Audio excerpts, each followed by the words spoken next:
दोस्तों, ईरान जंग के बीच तुर्की के राष्ट्रपति ने इजरायल के खिलाफ मोर्चा खोल दिया है। रजब तैयब एर्दोगान का ऐलान, नेतन्याहू की आतंकवादी नीतियां क्षेत्र के लिए खतरा।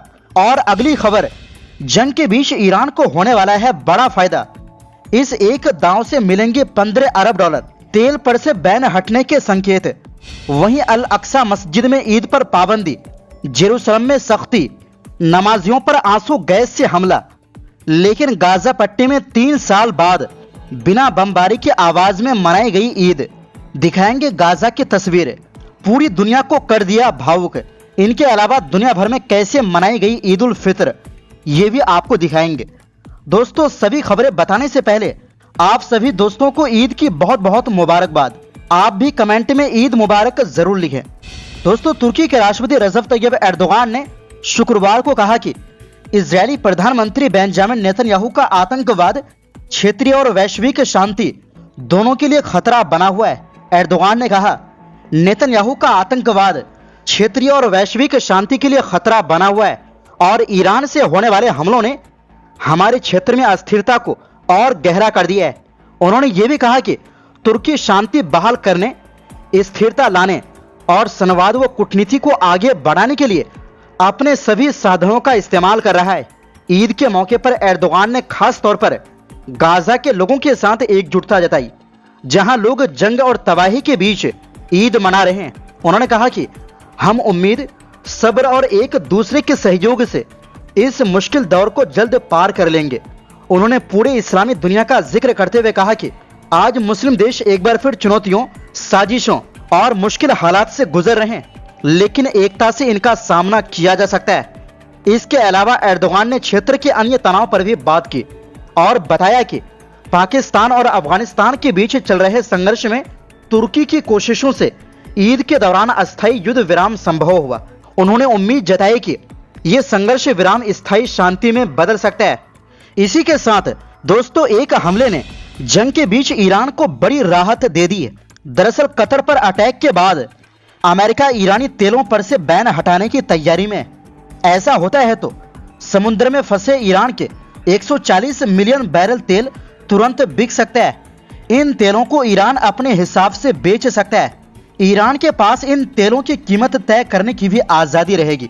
अमेरिका के वित्त मामलों के सचिव ने इसके संकेत दिए हैं। वाशिंगटन पोस्ट के मुताबिक तेल की कीमतों में लगातार बढ़ोतरी हो रही है। अंतर्राष्ट्रीय स्तर पर कच्चे तेल की कीमत $140 प्रति बैरल तक पहुंच गया है। सऊदी अरब का कहना है कि अगर इसी तरह के हालात रहते हैं तो जल्दी ही कच्चे तेल की कीमत $180 प्रति बैरल तक पहुंच सकती है।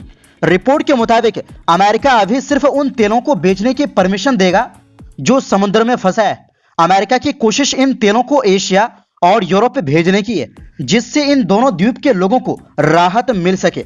ईरान अब तक कम दामों पर सिर्फ चीन को तेल बेचता रहा है।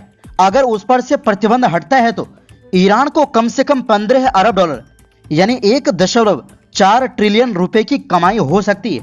युद्ध में फंसे ईरान के लिए यह रकम बहुत ही ज्यादा है। इधर लॉयड इंटेलिजेंस इंस्टीट्यूट के मुताबिक ईरान के लार्क आइसलैंड के पास होर्मुज में एक सुरक्षित गलियारा तैयार किया है। इससे अब तक 9 जहाजों को गुजरने दिया गया है। होर्मुज के रास्ते निकलने के लिए करीब 1000 जहाज अभी भी फंसा हुआ है। दोस्तों, 28 फरवरी को जब अमेरिका और इजरायल ने ईरान पर हमला किया, तब ईरान ने जंग लंबा खींचने का फैसला किया। इसके तहत ईरान ने स्ट्रेटेजी बनाकर खाड़ी में अमेरिका के सहयोगियों पर निशाना बनाना शुरू किया। ईरान ने इसी दौरान होर्मुज को भी ब्लॉक कर दिया, जिससे तेल और गैस सप्लाई का मार्ग बाधित हो गया। ईरान का कहना है कि अगर अमेरिका युद्ध नहीं रोकता है तो कच्चे तेल की कीमत में आग लग सकती है। इसका नुकसान पूरी दुनिया को उठाना पड़ सकता है।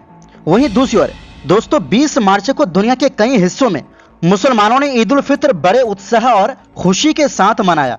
1 महीने के रोजों के बाद लोगों ने मस्जिदों और खुले मैदानों में जाकर नमाज अदा की, एक दूसरे को मुबारकबाद दी और अपने परिवारों के साथ खुशी बांटी। सबसे खास बात यह रही कि इस बार ज्यादातर इस्लामी और अरब देशों में ईद एक ही दिन मनाई गई। मस्जिद अल हरम मक्का में हजारों उम्रा करने वाले लोग इकट्ठा हुए और ईद की नमाज अदा की। इसी तरह दुबई, दोहा और खाड़ी देशों की मस्जिदों में भारी भीड़ देखने को मिली। हालांकि कुछ जगहों पर सुरक्षा हालात के कारण नमाज सिर्फ मस्जिदों के अंदर ही करवाई गई। इजिप्ट में अल अजहर मस्जिद में हजारों लोगों ने नमाज अदा की और काहिरा में अल सिद्दीक मस्जिद में भी लाखों की संख्या में लोग ईद उल फित्र की नमाज अदा की। जबकि मोरक्को, अल्जीरिया और लीबिया में लोग मस्जिदों और खुले मैदानों दोनों जगह इकट्ठा हुए। लेबनान में भी नमाज अदा की गई, लेकिन वहां सुरक्षा तनाव बना रहा।